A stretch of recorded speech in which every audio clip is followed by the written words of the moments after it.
저는 서울에 사는 30대 초반의 여성입니다. 오늘 공개할 사연은 불과 2년도 지나지 않은 비교적 최근에 제가 직접 경험한 황당한 사연입니다. 살짝 미리 말씀을 드리자면 저는 장기간 연애한 남자친구와 결혼을 준비하다 파혼을 결심하게 되었는데요. 그 이유를 지금부터 여러분께 들려드리려고 합니다. 이제 본격적으로 그 당시의 사건들을 풀어보도록 할게요. 저와 남자친구는 대학 동아리에서 선후배 사이로 만났습니다. 제대 후 갓 복학한 남자친구는 저와 달리 싹싹하고 부침성 있는 성격이라 참 매력적인 사람이었고 다정하고 맡은 일을 성실히 하는 모습으로 저를 사로잡았습니다. 그렇게 저는 점점 남자친구에게 반하게 되었고 제가 30살이 되면 결혼하자는 약속까지 하게 되었네요. 졸업 후 남자친구는 누구나 이름만 들으면 알 법한 대기업에 합격했고 저는 비교적 안정적인 공기업에 취업했습니다. 그리고 7년 연애 끝에 제가 30대에 들어서자 약속한 대로 그는 프로포즈를 해왔습니다. 그렇게 저희는 본격적으로 결혼을 준비하게 되었어요. 참 다정하고 착한 줄만 알았던 남자친구의 숨겨진 면모를 발견하게 된 건 결혼을 준비하면서부터였습니다. 그는 대놓고 저를 무시하고 깔아보는 일은 없었지만 은연중에 그런 모습들이 드러났기 때문입니다. 그 꺼림칙함을 느끼게 된 건 그가 제 자취방을 방문하면서부터였습니다. 저는 부모님 집도 서울이었지만 그래도 대중교통으로 환승을 2번이나 해야 했기 때문에 학교와 가까운 원룸에서 자취를 시작했거든요. 취업이 된 후에도 이사하지 않은 이유는 일단 귀찮았고 본가보다 원룸이 직장에서 훨씬 가까웠을 뿐더러 작은 원룸이라도 혼자 사는데 아무 지장이 없었기 때문입니다. 특히나 저는 집에선 휴식을 워낙 중요시하는 탓에 방이 늘어난다는 건 신경 써야 할 공간이 늘어난다는 것처럼 느껴졌거든요. 저는 긴 연애 기간 동안 남자친구를 집에 초대한 적이 없었습니다. 집에 누군가를 초대하는 것을 좋아하지도 않았고 남자친구도 딱히 초대해달라고 먼저 부탁하지도 않아서였죠. 이제 결혼을 결심한 사이이기도 하니 제 사는 공간을 공개해야겠다고 생각해서 제가 먼저 놀러와도 좋다고 말을 꺼내게 되었습니다. 너 이런 데서 혼자 사는 거야? 나 이런 집 처음 와봐. 엘리베이터도 없고 위험해 보여. 불편하지는 않아? 딱히? 대학가 원룸이 다 그렇지. 그렇다고 혼자 사는 집이 넓어봐야 청소할 공간이 늘어나는 것뿐이잖아. 난 그냥 원룸 깔끔하게 해놓고 쉴 공간만 있으면 충분하다고 생각했을 뿐이야. 그리고 이 근처엔 엘리베이터 있는 빌라 흔하지 않을걸? 거의 다 구축이니 말 다 했지. 무슨 일 생긴 적도 없고 나 혼자 살면서. 제 입장에서 첫 마디부터 썩 기분이 좋지는 않았지만 그래도 예비 남편은 시부모님 집에서 계속 살았으니 생각보다 작은 원룸을 보고 놀랐겠구나 싶었어요. 그래도 뭐 제가 불편할 걸 걱정해서 하는 말이니 했습니다. 예비 남편은 그 말대로 신기한 눈으로 제 방구석을 이것저것 훑어보았지만 저는 딱히 개의치 않았죠. 결혼하면 어차피 이사해서 더 넓은 집에 같이 살게 될 건데 잠시 스쳐 지나가는 거주지가 뭐가 중요하겠습니까? 집에 대해 별다른 질문을 하지 않길래 기분 탓이구나 하고 저희는 본격적으로 결혼 계획에 관한 이야기를 나누기 시작했습니다. 꽤 세세한 이야기들이 많이 나왔네요. 지윤이 너가 신혼집 준비하겠다고 했는데 아무리 혼수나 다른 준비는 내가 한다고 해도 정말 내가 집 구하는데 도움 안 줘도 괜찮겠어? 장모님 장인어른께서 워낙 해주신다고 하니 일단은 받아들이긴 했지만. 그 말대로 저희 부모님께선 결혼 소식을 들으시자마자 집을 해준다고 말씀하셨거든요. 사실 해주신다는 표현도 맞지 않을지도 모르겠네요. 정확히 말하면 아버지께서 가지고 계신 30평형 아파트 한 세대를 제 명의로 돌려주기로 하셨고 그 집에서 함께 살게 될 거지만요. 하지만 저는 아직 저희 아버지께서 그 세대의 소유주라는 것을 말하지 않았습니다. 물론 다른 저희가 가진 재산에 대한 것도요. 이유는 아버지께서 항상 돈을 우선으로 하는 사람을 경계하라고 저를 교육하셨던 게 가장 컸고 솔직히 제 능력으로 얻은 재산도 아닌데 떠벌리고 다닐 필요가 전혀 없다고 생각했기 때문입니다. 그래도 천천히 알려줘야겠다고 생각했는데 어쩌다 보니 타이밍을 놓치게 된 것이기도 하고요.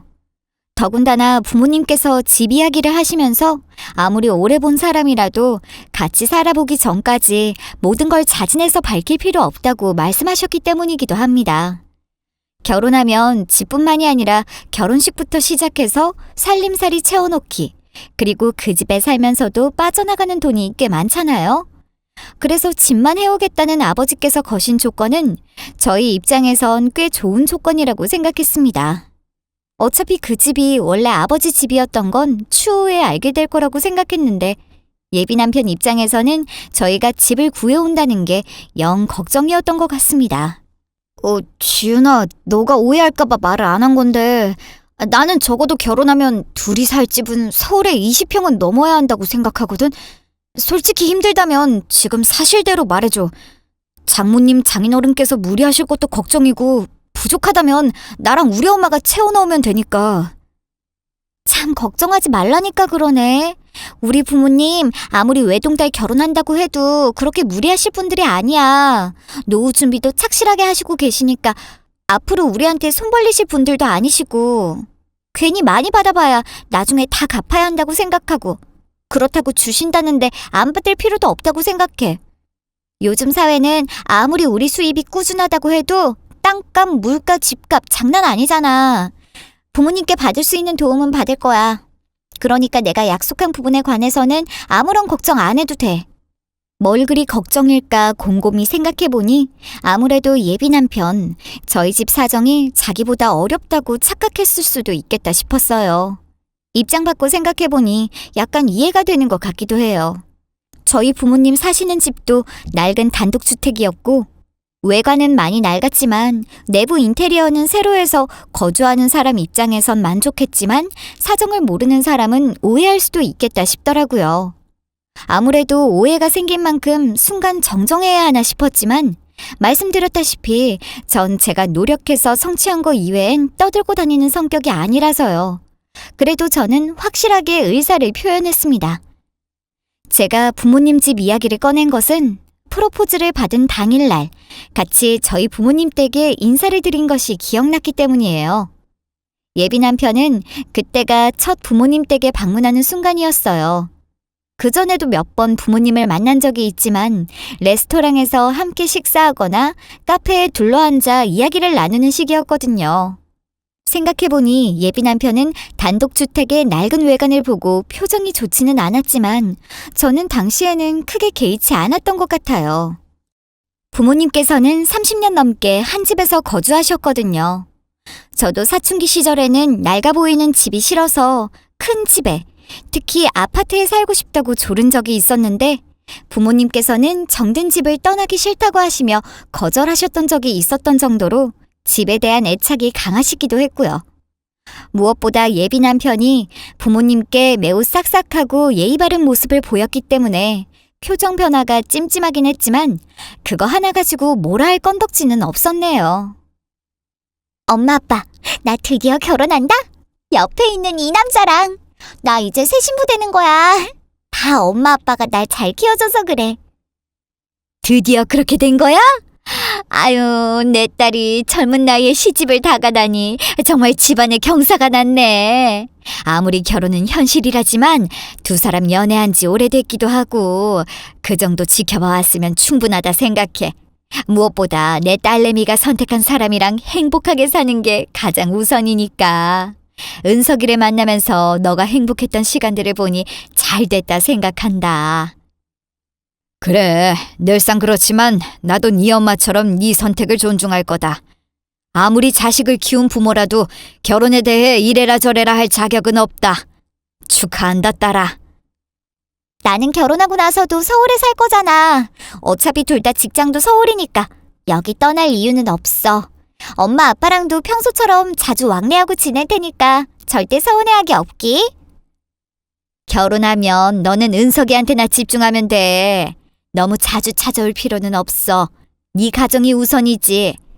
네가 연애할 때처럼 항상 행복하기만 하다면 엄마 아빠는 절대 서운할 일 없을걸.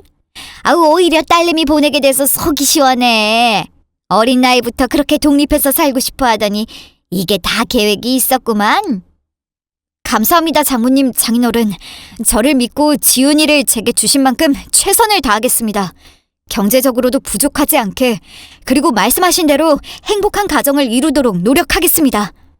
경제적으로 부족해도 괜찮다. 우리도 다 그렇게 이겨냈다. 살아보니 돈은 진짜 아무것도 아니더라. 두 사람 건강하고 행복하게 살면 된다. 둘이 서로 믿고 힘든 시련이 있으면 언제든지 함께 극복해 나가면 된다. 우리도 최대한 도와주마. 저는 아버지께서 그렇게 말씀하신 이유를 잘 알고 있었어요. 부모님 세대는 IMF도 겪은 세대잖아요. 그때 아버지께서 하시던 사업이 꽤 힘들어져서 부도가 날 뻔한 걸 겨우 막았다고 하더라고요. 다행히 잘 이겨냈고 지금은 큰 돈을 벌어들이는 중이지만 아버지께서는 성공할수록 고개를 숙이고 겸손하게 살아야 하는 법이라며 절대 교만한 모습을 보이지 않으셨습니다. 저도 꼭 제 아버지 같은 어른이 되어야겠다고 다짐하면서 자랐고요.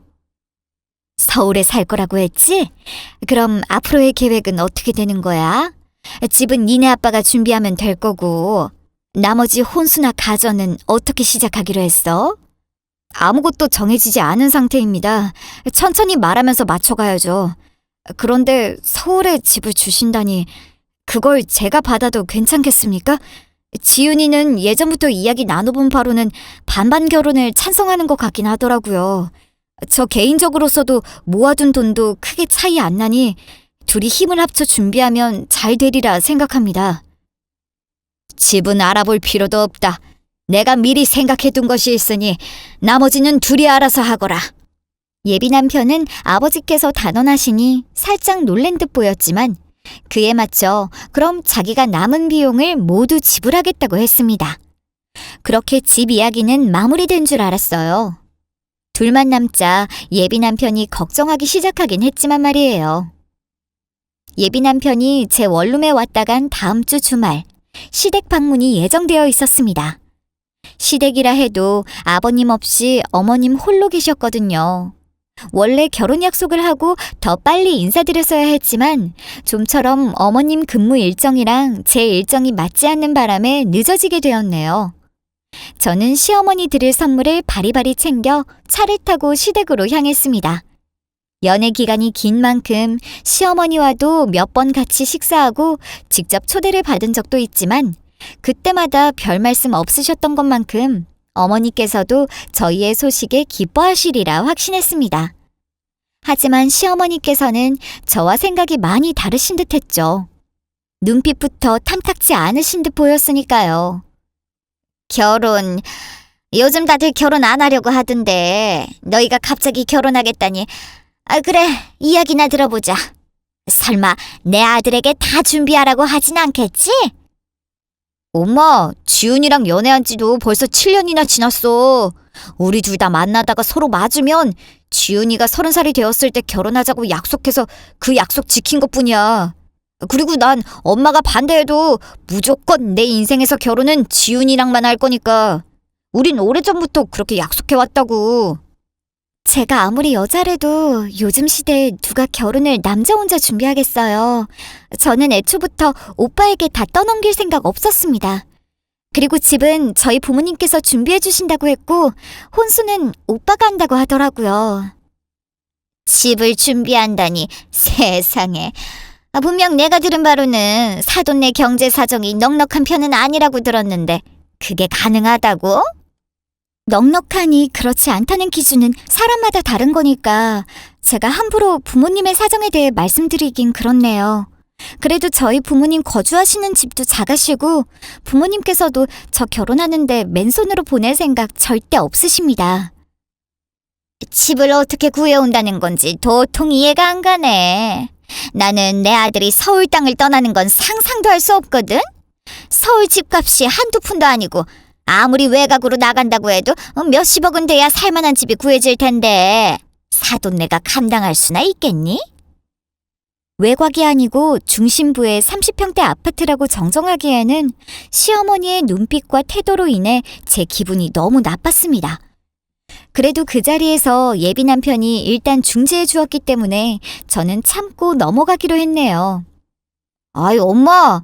장인어른께서 약속하셨으니 잘해주시겠지. 너무 그렇게 몰아세우지 마. 지훈이 기분 나빠하잖아.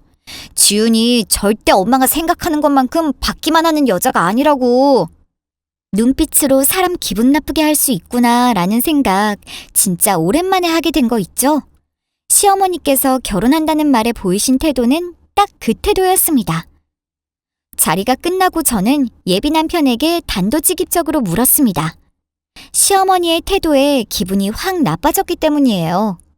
그리고 저희 집이 잘 사니 못한 일을 논한다는 건 결국 부모님 집에 다녀온 예비 남편을 통해서 들었단 말이잖아요. 저는 시어머니께 저희 집에 대해 하나도 말씀드린 적이 없었으니까요. 오빠, 어머님께 우리 집에 대해 말씀드린 거야? 우리 부모님 경제 사정이 넉넉한 편이 아니라니 왜 그렇게 말씀하시지? 아, 그거? 별건 아니고 내가 장인어른 댁에 방문했다고 말하니까 엄마가 물어보더라고. 그냥 어디 사시는지 뭐 하는 분이신지 정도? 어차피 그때 우리 결혼 소식이 있기도 했고 사돈들 사이인데 그 정도는 알아야지 싶어서 말한 거야. 예비 남편은 대수롭지 않다는 듯 대꾸했습니다. 아무리 그렇다 해도 아직 결혼하기도 전인데 우리 부모님 경제 사정에 대해 함부로 말씀하시는 게 좀 그렇다고 생각해. 지훈아, 너도 말했지만 요즘 세상에 부모 도움 안 받고 둘이서 잘 살기 힘들잖아. 경제 사정을 알아야 우리 엄마도 얼마 도와주실지를 정할 것 같아서 말씀드린 것뿐이야. 그리고 우리 엄마도 결혼할 때 내 앞으로 적금 통장 들어둔 거 몇 개 깨주기로 약속했거든? 그것 때문에 그럴 거야. 그리고 말인데. 뭐 여기까지는 그러려니 했습니다. 변명처럼 들리긴 했지만 못 참을 정도는 아니었죠. 하지만 그 다음에 이어진 말이 문제였습니다. 자기네 부모님 경제 사정 넉넉지 않은 건 맞잖아. 집도 허름한 데 거주하시고. 난 그래서 우리 엄마가 말은 약간 세게 했지만 틀린 말은 하지 않았다고 생각하는데. 아무리 자가집이라고 해도 엄마도 집은 있고 그래서 엄마 입장에선 그렇게 보였을 거야. 그래서 나도 경제적으로 넉넉지 않으신 분이 서울에 어떻게 집을 구해오실지 걱정한 거고. 뭐? 우리 엄마 아빠가 검소한 생활을 원하셔서 평생 사치 한 번 안 부리고 살고 계신 건 맞고 반평생 살아온 집에 애착이 있으셔서 내가 아무리 이사를 가자고 해도 안 가셨던 것뿐이거든? 그렇게 단면만 보고 오빠랑 어머님께서 어떻게 사람을 판단할 수가 있어? 난 우리 엄마 아빠 밑에서 자라면서 한 번도 내 생활이 부족하다는 생각 안 해봤거든? 내가 말실수를 했다면 미안해. 하지만 내 성격 알잖아. 숨기기보다 솔직하게 느낀 그대로 말하는 게 서로에게 좋다고 생각해서. 자기가 장인어른 장모님 많이 존경하는 거 알지? 나한테도 잘 대해주시니 만날 때마다 마음 편하게 해주셨고. 그리고 지훈이가 우리 엄마한테 기분 나빴다면 대신 사과할게. 결혼하고서도 자주 찾아뵐 필요도 없어. 나도 내 가정에 집중해야 한다는 장모님 의견에 동의하고 너가 진짜 못 참겠으면 명절에도 우리 엄마 안 찾아가도 아무 말 안 할 거야. 너 보고 엄마랑 친하게 지내라고 할 마음도 없어. 그러니까 날 봐서라도 기분 상한 거 풀어줘. 사실 결혼이 망설여지기 시작한 건 이 순간부터였습니다. 아직 파혼해야겠다는 생각이 든 건 아니었지만 시어머니 태도에 기분이 확 상했던 거. 그리고 예비 남편마저 저희 부모님의 소박한 모습만 보고 결론부터 내려버린 게 영 속이 상했기 때문이에요. 7년이라는 세월을 함께하면서 서로의 장단점을 속속들이 파악했다고 생각했는데 결혼을 미뤄야 하나, 내가 너무 섣불렀나 라는 생각이 들기 시작했습니다. 당시에 생각만 하고 있었던 것은 이후로는 예비 남편이 저한테 더 잘해주는 모습을 보였기 때문입니다. 저는 찝찝함이 완전히 사라지지는 않았지만 그래도 결혼은 신중히 해야 한다고 생각하며 지내고 있었네요. 그래도 곧 7주년 여행이 예정되어 있었거든요. 예비 남편과 처음 연애를 시작한 날짜에 딱 맞춰 세부로 떠나기로 했어요. 다녀와서 결혼하게 될 거니 신혼여행으로 퉁쳐도 되고 결혼하고 다시 한번 날을 잡아봐도 되고 별 생각은 없었네요. 그렇게 저희는 설렘 반 걱정 반으로 여행을 떠나게 되었고 제 걱정과는 달리 무사히 마치게 되었습니다. 머리를 비우고 오니 예비 남편의 실언에 대한 화도 어느 정도 사그라진 듯 했고요. 아무튼 그렇게 휴가를 다녀오고 저희는 각자의 자리에서 시간을 보내고 있었습니다. 하지만 역시 문제는 시어머니였습니다. 시어머니께서는 여행에서 돌아오기가 무섭게 예비 남편을 통해 저를 만나고 싶다는 의사를 밝히셨기 때문이에요. 그것도 단 둘이 만나고 싶다는 것이었죠. 저는 시어머니가 불편해서 연신 거절했지만 결혼할 사이에 계속 피하는 것도 예의가 아니라고 생각해서 결국 자리에 나가게 되었네요. 말한 대로 결혼 준비는 잘 돼가니? 신혼여행도 마친 것 같고 이제 혼인신고부터 하고 천천히 진행하면 되겠네. 나도 널 믿어보기로 했어. 솔직히 은석이 아빠 죽고 아무리 남겨둔 이 아파트가 있었다고 해도 내가 홀로 일하면서 대학 보내고 지금은 대기업에 취직했고 얼마나 아등바등 귀여운 자식인지는 너도 알 거라 생각하거든. 그래서 은석이가 솔직히 너랑 결혼한다는 거 처음엔 받아들이기 어려웠지만 그래도 내 아들이 너가 좋다는 걸 어떡하니? 나도 마음 정리하기로 했다. 저를 믿어주신다라. 네, 큰 결심하셨네요. 아무튼 감사드립니다. 믿어주신다고 하셔서요. 그런데 오늘 오빠 없이 저랑 단둘이 보자고 하신 이유라도 있으신지 궁금하네요. 은석이 있으면 대화에 방해될 거라고 생각했기 때문이지. 오늘은 너랑 개인적으로 나눠보고 싶은 대화도 있었기도 하고. 아무튼 나는 너에 대해 나쁜 감정은 없지만 사돈네가 워낙 걸려서 말이지. 저희 부모님이요. 노후 준비도 꾸준히 하고 계시고 평생 거주할 집도 있으시니 전혀 마음 쓰실 필요가 없다고 생각합니다. 생각하시는 것처럼 제가 그렇게 부족한 환경에서 커온 것도 아니고요. 너 입장은 그렇다 쳐도 아들도 내 입장은 달라. 너도 아들을 낳아 그 아이가 크게 되면 이해할 거야. 내가 지금 무슨 말을 하는지. 은석이가 워낙 좋아하고 내 말을 들을 생각이 없으니 너를 내 며느리로 인정해주기로 했지만 아직도 난 내 아들이 별 볼 일 없는 집안의 사위로 간다는 것만 생각하면 부모된 입장으로 마음이 안 아플 수가 있겠어? 저희 부모님이요. 어머님께서 아들 귀하신 만큼 저도 부모님께 귀한 자식이에요. 별 볼 일 없는 집안이라고 표현하시니 그 말은 동의 못하겠네요. 솔직히 말하면 저 어머님 뵐 때마다 기분 많이 상했거든요. 그래서 오늘도 이 자리에 안 나오려고 했는데 혹시나 사과하실 마음이 생겼을까 싶어서 나오게 된 거고요.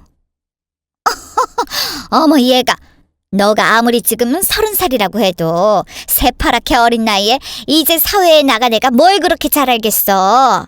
사돈네 집안 이 사회에선 별 볼 일 없는 거 맞아. 어머니 주부에 아버지 아직 회사에서 일하신다며. 그런 걸 보고 자랐으니 뻔하지.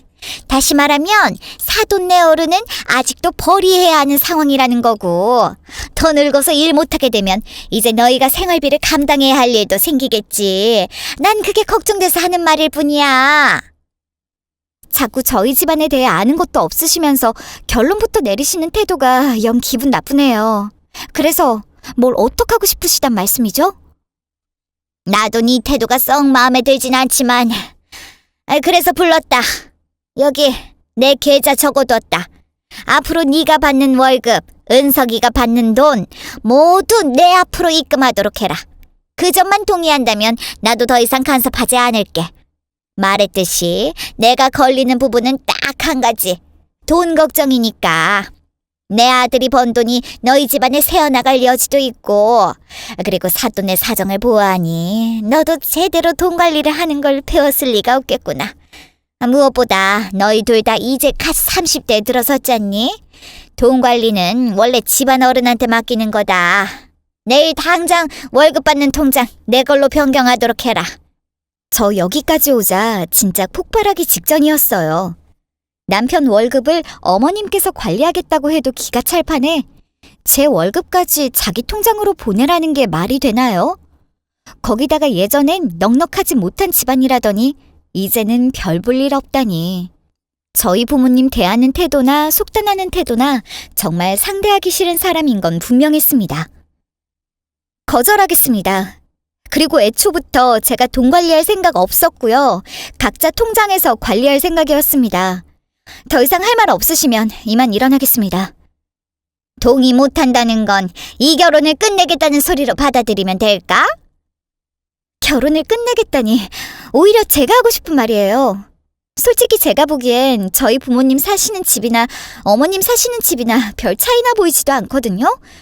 그렇게 사람 사는 모습만 보고 판단해서 자기가 우위라는 태도 보이는 것도 이해가 안 가고요. 그렇게 절 깔아보고 싶으셨나 봐요. 이 아가씨가 진짜 누가 우위에 서 있는지 아직도 모르겠니? 내 아들을 봐. 집안 배경부터 차이가 날 뿐더러 내 아들이 벌어오는 돈이 훨씬 많지 않니? 거기다 누구나 부러워할 직장까지 가진 아들을 키워낸 엄마로서 그에 걸맞은 며느리를 들일 자격이 있다고 생각해. 너가 동의 못하겠다면 어쩔 수 없다. 대신 내일까지는 기회를 주지. 언제든지 생각이 바뀌면 나를 찾아오던가 은석이를 통해 연락하든가. 설마 너 우리 은석이 같은 사람을 다시 만날 수 있을 거라고 생각하니? 이 기회 놓치면 후회할 텐데. 우리 은석이가 미련한 점은 있어. 그렇게 잘난 내 아들이 왜 너 같은 가난한 여자를 만날까? 저 어른이고 뭐고 손부터 날리고 싶은 걸 극강의 인내심으로 참아냈어요. 그리고 2번 다시 시어머니란 사람과 얼굴 마주할 생각 없었습니다. 예비 남편의 반응을 보고 파혼하던지 연을 끊고 지낼지 결정할 생각이었어요. 완전 전형적인 옛날 사고방식의 시모잖아요. 자기 아들 귀한 줄만 알고 남의 자식 귀한지는 모르는 그 집에서 겪게 될 수모와 시댁살이가 눈에 훤했어요. 예비 남편이 자기가 중재해준다고 저를 유혹해도 절대 넘어가지 않겠다고 다짐했습니다. 그래서 저는 그날 밤 예비 남편을 만나 있었던 일을 사실대로 털어놓게 되었습니다. 난 도통 이해가 안 가서 그러는데 어머님께서 내 월급이랑 오빠 월급을 어머님 통장으로 다 보내면 결혼 허락해준다고 하셨거든? 그런데 난 절대 동의 못해. 막 나보고 우리 집안 가난하니까 나도 돈 관리 못할 거라 하던데 우리 부모님께 생활비 새 나갈지 걱정한다나? 아무튼 엄청 기분 나빴어. 나 어머님이랑 다시 만날 일 없게 하려고. 동의하는지 안 하는지가 중요한 게 아니라 지훈이 너 우리 엄마한테 엄청 버릇없이 대했다며? 엄마 쪽에서 먼저 파혼하러 가던데. 어머님께서 그러셔? 오빠한테 먼저 말씀하셨구나. 그러면 자꾸 우리 집 가난하다고 무시하는데 심지어 나보고 돈 못 번다고 뭐라 하던데 내 입에서 말이 좋게 나갈 수가 있겠어? 아무리 오빠 어머님이라도 내가 그런 말까지 들었는데 웃으면서 예의 차리고 있어야 해? 그리고 지금 어머님 말만 듣고 나 책망하는 거야? 내가 저번에도 그랬지만 지훈이 너가 원하면 우리 엄마랑 안 만나고 사는 방법도 있어. 하지만 그래도 우리 엄마인데 앞에서 예의 없이 대하는 건 좀 아니지 않아? 그리고 자꾸 가난하단 말에 발작하는데 맞잖아. 가난하게 자란 거. 솔직히 대놓고 말은 안 했지만 너 사는 집이랑 장인어른 거주하시는 것 보고 내가 얼마나 실망했는데. 그래도 난 너 사랑하니까 다 감수하고 너랑 결혼하자고 했잖아. 내가 돈 잘 벌어오면 되니까 둘이서 모아보자고 했잖아. 그런데 너가 이렇게 나오면 내가 우리 엄마 얼굴 어떻게 보라고. 그래서 지금 내가 잘못했다는 거야? 나보고 항상 참고만 있으라고? 어머님 앞이라는 이유로? 너가 잘한 건 없다는 거지. 내가 엄마 모시라고 한 것도 아니고 불편하면 안 보고 살아도 된다고까지 말했는데 엄마 앞에서 기본적인 예의만 지켜대야 하는 게 그렇게 힘들어 너는? 난 이제 알겠어. 우리 결혼 없던 일로 해. 지금 널 만났던 내 지난 청춘마저 아까워지기 시작했으니까. 하마터면 내가 내 손으로 인생 꼴 뻔했잖아. 너 말하는 꼬라지 보니까 어떤 사람인지 아주 잘 알겠다. 이때까지 내가 콩깍지가 단단히 씌었었나 봐. 파혼해. 뭐? 야 김지훈, 너 결혼이 장난이야? 파혼 이야기가 그렇게 쉽게 나와? 너 진짜 어떻게 이럴 수가 있어? 고작 현실에 대해 몇 마디 했다고 기분 나빠져서 파혼이라니. 진짜 감정 조절이 그 정도로 안 되는 여자였어? 역시 그때 느꼈던 제 감이 진짜였나 봅니다.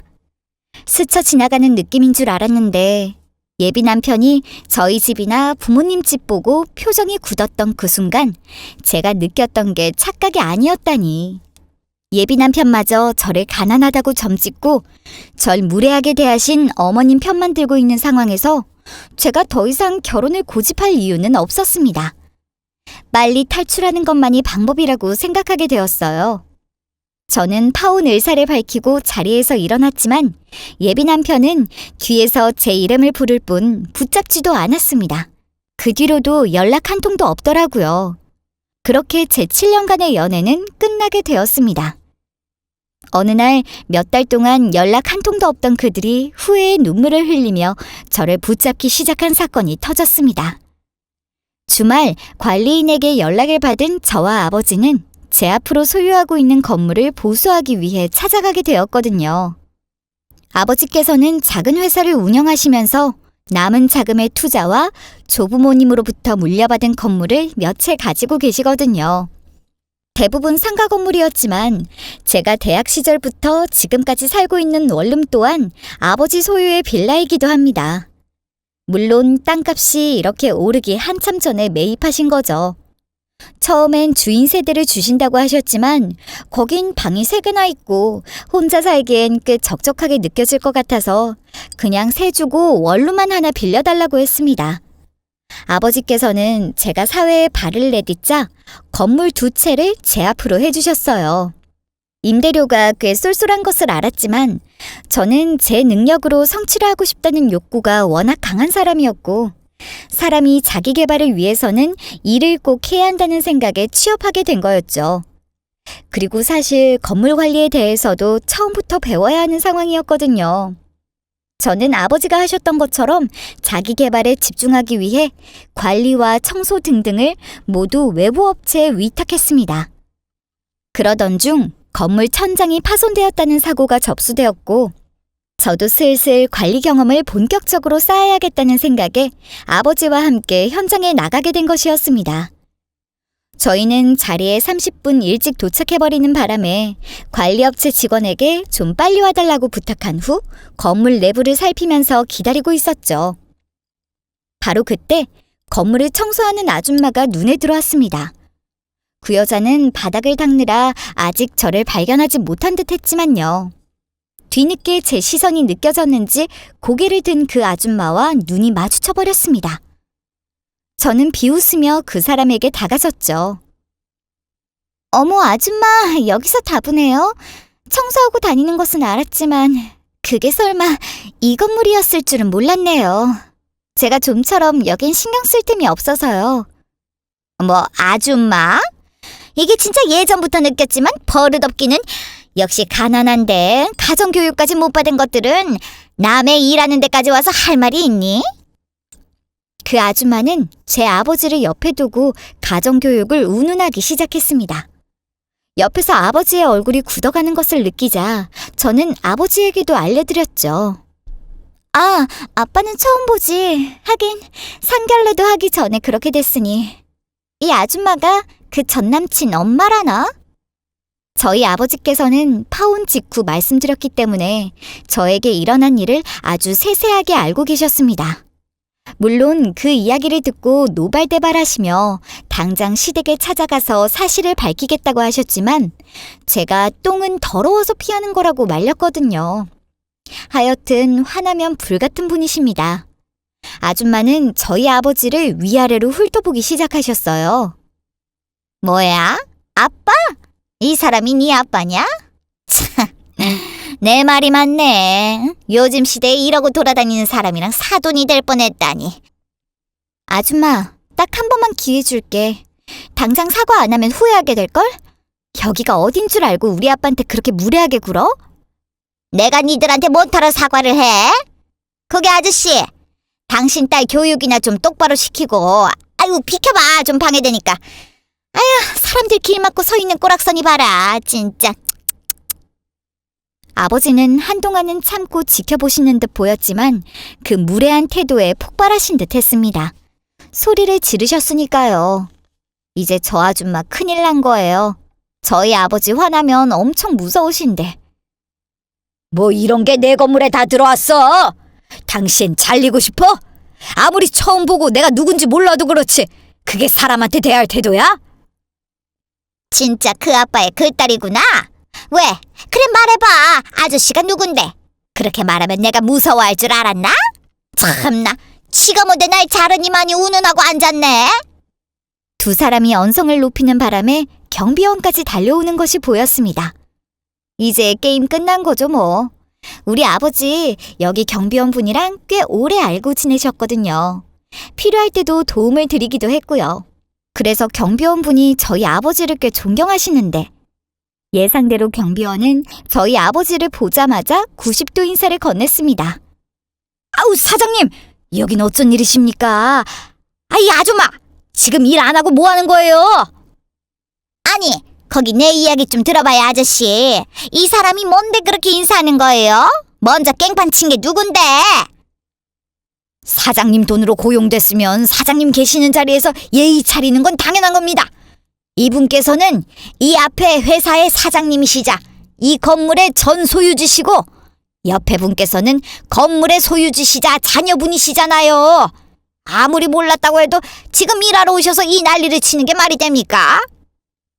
억울하다는 듯이 경비원에게 토로하려던 아줌마는 그제서야 진실을 마주하고 안색이 창백해지더라고요. 뭐라고? 회사 사장? 건물 소유인? 그게 사실이야? 참, 이 건물을 아무리 우리 딸 앞으로 돌려줬다고 해도 내 돈으로 먹고 살면서 우리 딸한테 이런 무례를 저지른 사람이 당신일 줄은 꿈에도 몰랐네. 이거 어떡하지 참. 내가 청소업체를 바꿔야 하나? 내가 잘못 골랐네 거참. 어머머, 저 진짜 몰랐어요. 진짜 죄송해요. 미안해, 지윤아. 건물이 있었구나. 예, 진작 말하지 그랬어. 그럼 내가 처음부터 엄청 잘해줬을 거 아니야. 왜 그런 걸 숨기고 그래, 우리 사이에? 내가 이 아이, 우리 아들이랑 결혼까지 시키려고 했는데 갑자기 불시에 그렇게 돼서 많이 속상했지 뭐야. 여기서 만나다니 잘 됐다, 지윤아. 사돈께도 다시 인사드려야겠네. 이미 끝난 이야기를 왜 여기서 꺼내시는 거예요? 뭔가 착각하신 것 같은데 저 아줌마한테 볼 일 없고요. 그냥 제 건물에 볼 일이 있어서 온 것뿐이니까 제발 이제 가주시면 안 돼요? 지윤아, 이야기 좀 하자. 사돈 어른을 여기서 뺐다니. 아이고, 제가 실수가 많았습니다, 사돈 어른. 너 우리 은석이가 얼마나 그리워했는지 아니? 맨날 너 보고 싶다고 울고불고 하는 거. 그래, 잘됐다. 은석이가 이 소식 들으면 매우 기뻐할 거야. 당장 전화해야겠어. 저기 아줌마, 지금 근무 시간 아닌가? 거참, 근무 태만이 이렇게 심할 줄이야. 당장 업체를 교체하던 사람을 교체하던 가야지. 아무튼 곧 당장 돌아가요. 내가 내 딸한테 개인적으로 무례를 범한 것까지야 우리 지훈이가 뜯어말리는 바람에 당신 가만둔 거지. 일하는 데서까지 이렇게 행패를 부리다니. 사돈 어른, 잠깐 사람이 살면서 실수를 할 수도 있는 거죠. 제가 날 잡아서 제대로 사과할 테니까 한 번만 봐주세요. 그렇게 처음부터 말씀해 주셨으면 이런 일도 없지 않습니까? 우리 지훈이 사람이 다시 보이네. 사돈께도 잘 말해줘. 내가 진짜 내 속마음은 그게 아닌데 잠깐 속상한 일이 겹쳐서 그렇게 말했던 것뿐이야. 입이 망정이지. 어떻게 사람이 이렇게 달라질 수 있을까요? 제 앞으로 건물이 있다는 소리에 그 사람의 태도는 180도 변했습니다. 그 짧은 순간에 말이죠. 저 그 순간에 진짜 제가 그 사실을 미리 안 밝히고 파혼을 결정한 건 하늘이 도왔다고 생각하게 되었습니다. 뭔가 착각하는 것 같은데 아줌마, 여기서 나가라는 말 안 들려요? 감히 그 더러운 입으로 제 이름 부르지 마시고 여기서 나가라고요. 지윤아, 아까 내가 잘해준다니까.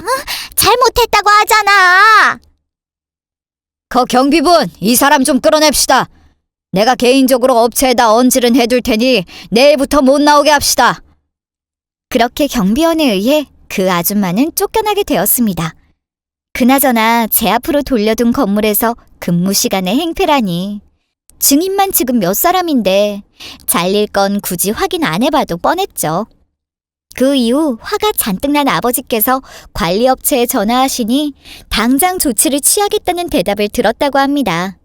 아버지께서는 계약 해지하고 싶지 않으면 그 무례한 아줌마를 자르라고 신신당부하셨다고 해요. 그날부터 전 남친으로부터 전화가 오기 시작했네요. 미안하다고, 다시 만나자고, 제대로 사과하겠다고. 엄청난 후회의 장문이 오기도 했습니다.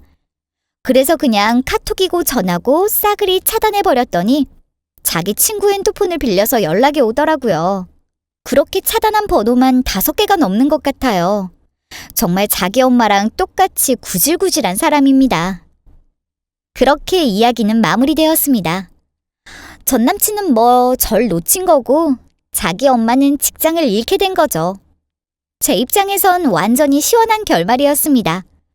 물론 그렇게 복수를 했다고 제 세월이 보상받는 건 아니었지만 적어도 억울한 마음은 싹 사라지게 되었달까요?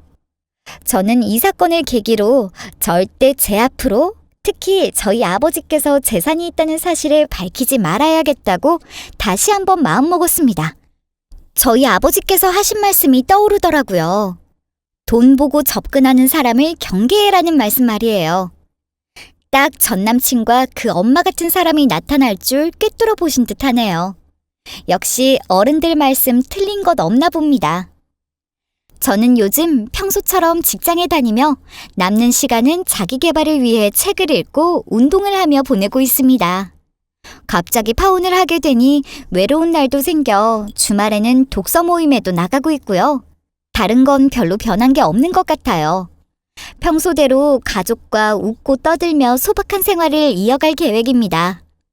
저는 절대 제 인생이 돈만 쫓다가 끝나지 않길 바라기 때문이에요. 여기까지가 제가 들려드릴 수 있는 이야기네요. 긴 이야기를 들어주셔서 정말 감사합니다. 이만 마무리할게요.